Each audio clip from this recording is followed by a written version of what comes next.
if I'm completely honest, which I'm hardly ever honest, because you always says I'm honest. I say, right. What have you been doing the whole time? Well, I'm really not honest most of the time. It's such a bad moniker to enter in conversation.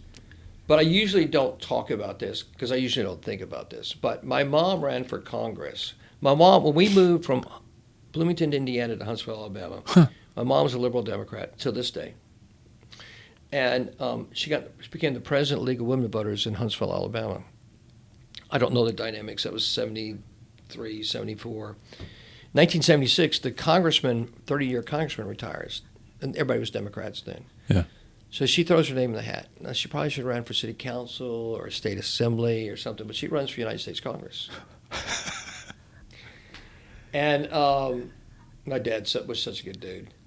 And so she would do speaking tours. And there were 10 Democratic opponents, my mom one of those, running for the Democratic primary. Wow. This guy, Bob Jones, retired for 30 years. So there would be split things. And somehow they decided me at the age of 14, my mom would go to one speaking thing and I would go to the other thing. And sometimes I would end up with the candidates. Don't ask me how.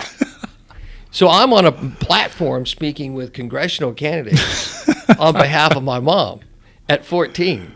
You know, I can barely, I already told you, I can barely get the English language down.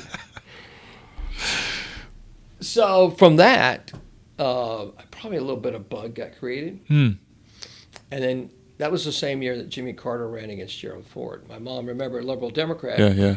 So I started working in the Carter campaign in 76. And, of course, Carter gets elected president. And then in high school, you already heard my high school record, which was phenomenal. Like what I achieved in high school is very hard to achieve. I failed German twice. Remember, my dad spoke to me like, you couldn't have a bigger clown. But I remember being on side with Carter in 80. And my girlfriend at the time, my first love, said to me, and we hadn't talked about it, the day of the election, she said, vote for Ronald Reagan. Well, I basically, listen, I'm used to being told to do what to be done, as you can tell by women, so it's not hard for me. I go, okay. So I voted for Ronald Reagan. Yeah.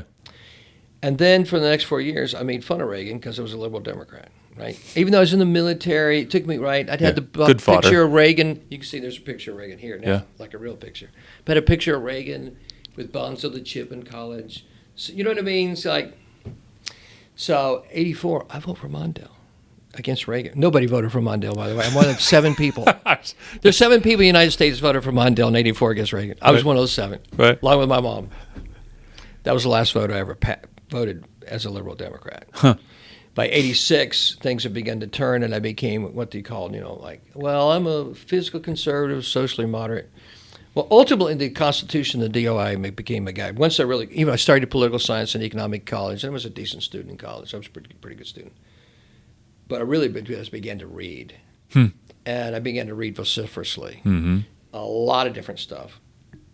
And I really became, through that conversion, a constitutional conservative. And for me, the DOI, the Declaration of Independence, and the Constitution, they're the framework for which all of my political structure comes from. Yeah.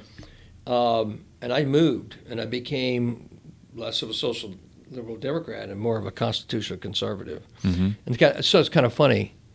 That was the inkling, but I began to follow politics at the national level with like a fervor. I loved national politics. I was one of those people, I was one of the guys who watched the Sunday shows and the Friday shows. Like, I was into it.